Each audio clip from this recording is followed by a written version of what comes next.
there are some interesting tweaks to be found on this car. And it should go into launch control. Apparently this guy is also doing a top speed run in his Skoda Fabia. Whoa! What's up, ladies and gentlemen, and welcome to this POV review by AutoTopNL. My name is Max, and today we've got the all-new Hyundai i30N Fastback.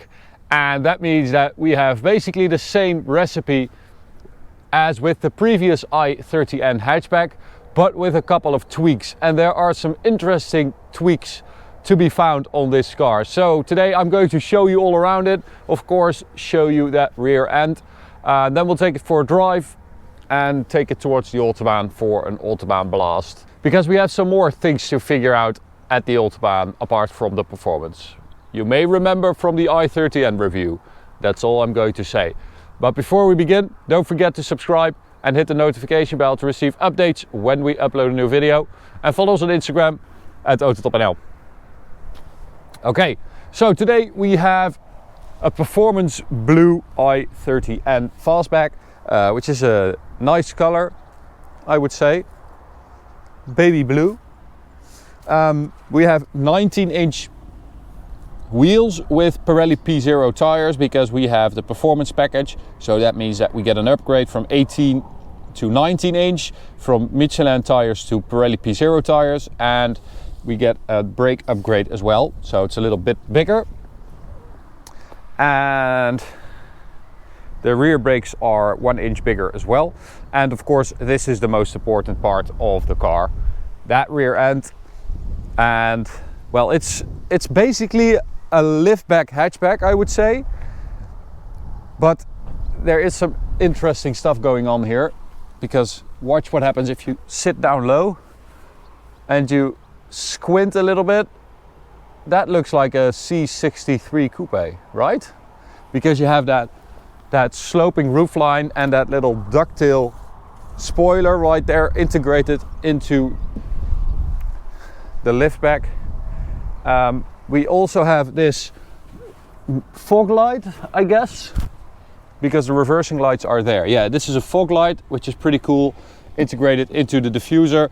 Two rather large exhaust pipes, and if we open it, we can see that you get some decent luggage room, I would say.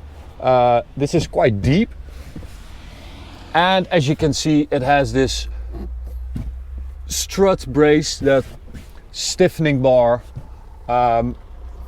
between the top mounts of the rear dampers, and it's actually removable as well. So I don't know how, I don't know if you can do it yourself or if you have to say that when you order the car, but you can remove it so it becomes a little bit more practical. But this does add about 6% of stiffness to the car. So that's pretty cool, and it looks serious as well.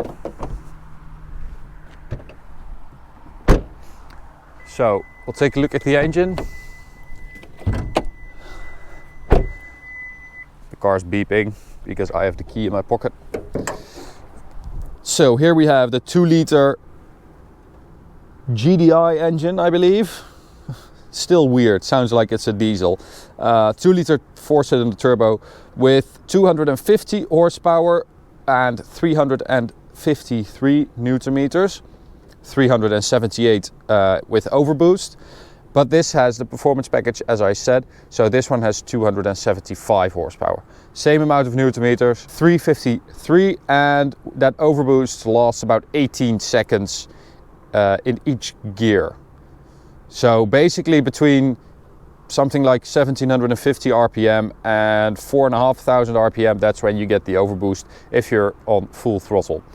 So it's basically always if you have it full throttle. What else? Well, we'll take a look at the interior. We've got some end stuff on the doors, on the floor mats. We have these end seats, which are Alcantara and fake leather with a red stitching all around the interior. That is part of the N2 package. So you have the N1, the N2 and the performance package. N1 and N2 is basically about equipment, and the performance package adds some performance stuff like the extra horsepower like the electronic limited slip diff.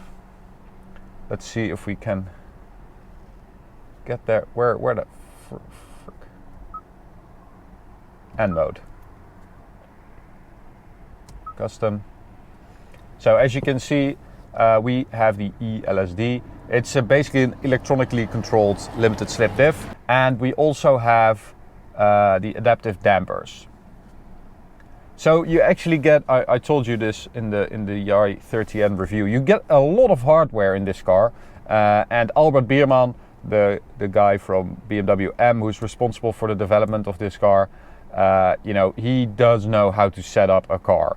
So you get all this awesome stuff, and it's a lot of value for money.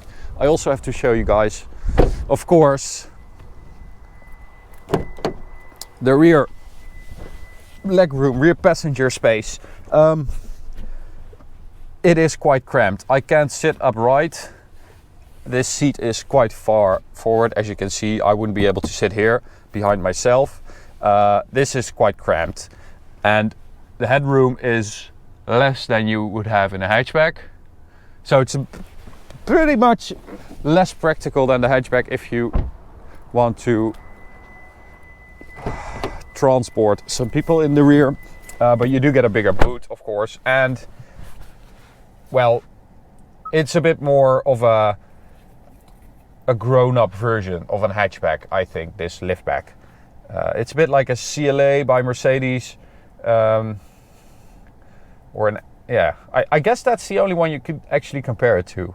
So anyway, that's it for now. Let's go take it for a drive, because they have changed some stuff underneath as well. So we're in normal mode right now. We're just going to switch to N mode by hitting this finish flag button on the steering wheel. That means that everything tightens up, the exhaust valves open, we get rev matching, and the traction control goes into sport mode. So this is basically your Sport Plus mode, but you can actually also go for an N custom mode, and that's where this comes in. You can actually configure all this stuff in your N custom mode, which is pretty cool because the suspension is still pretty firm. They have made it more comfortable for this liftback, also because I think it's a little bit more mature.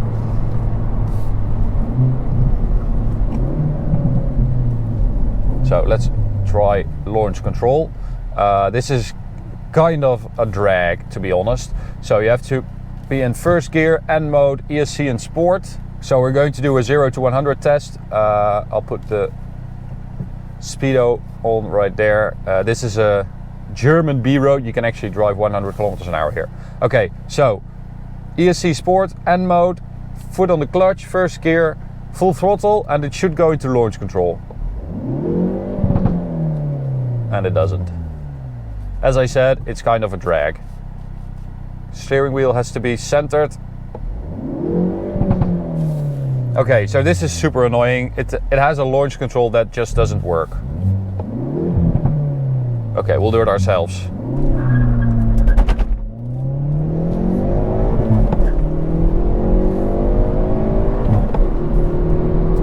So that should be 6.1 seconds to 100 kilometers an hour, which is pretty much impossible to accomplish because it does struggle for grip, even though it has that limited slip diff at the front.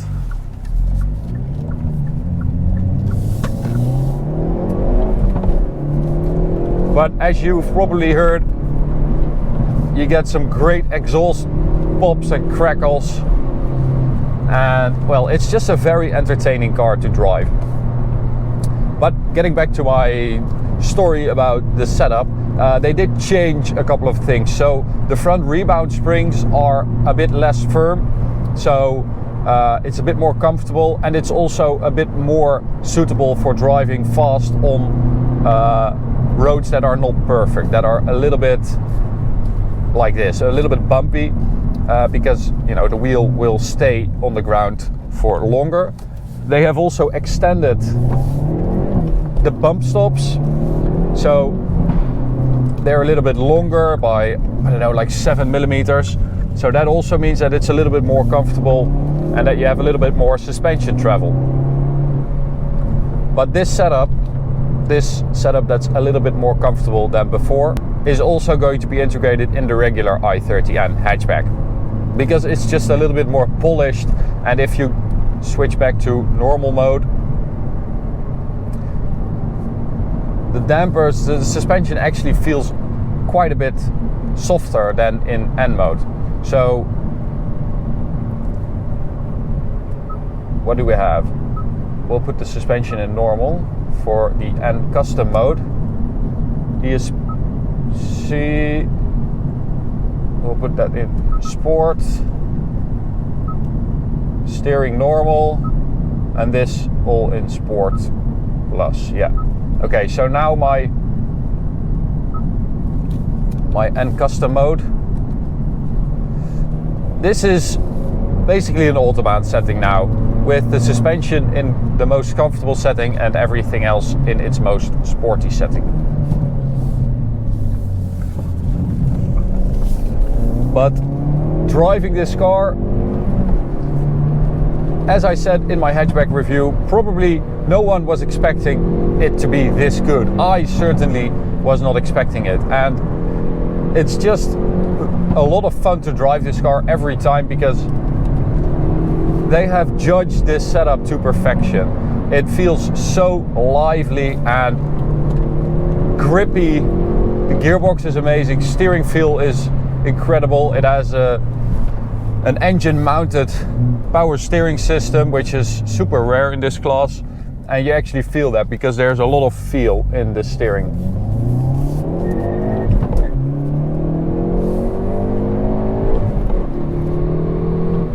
I do think the red line is before the red line on the rev counter though, which I always hate when that is the case. We'll test it. Okay, it's just on the edge.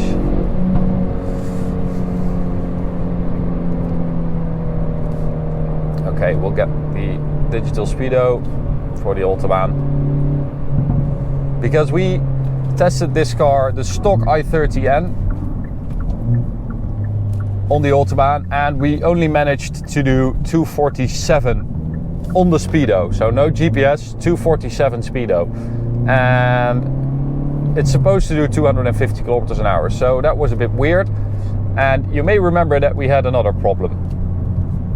The wipers wouldn't return to their normal position if you were driving a bit faster, so we're going to test that as well to see if they have done anything about that. Okay.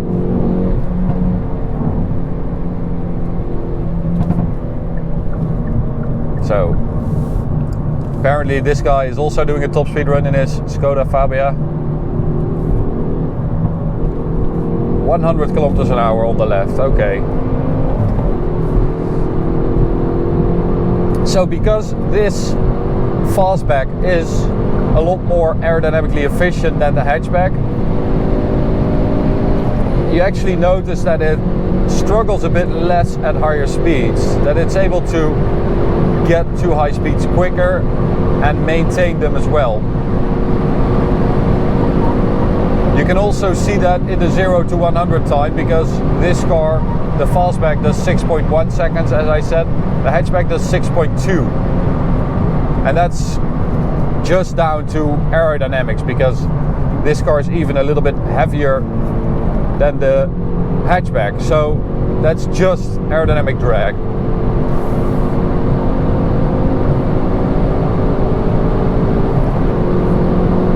So let's see.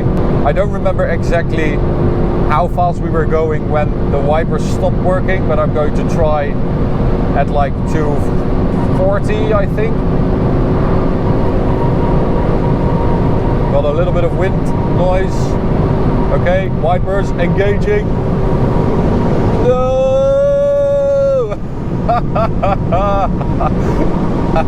Oh my god.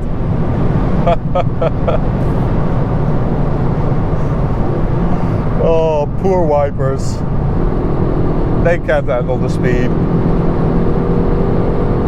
So you would think that the N in i30N stands for Namyang, which is the province that Hyundai is based in South Korea, and it stands for Nürburgring. And they have done a lot of testing on the Nürburgring, but apparently never in the wet.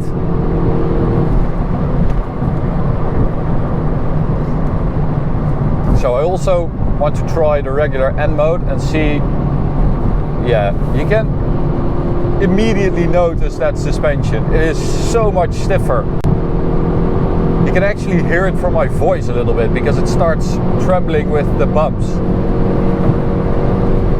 Yeah, this is, wow, that's a big difference.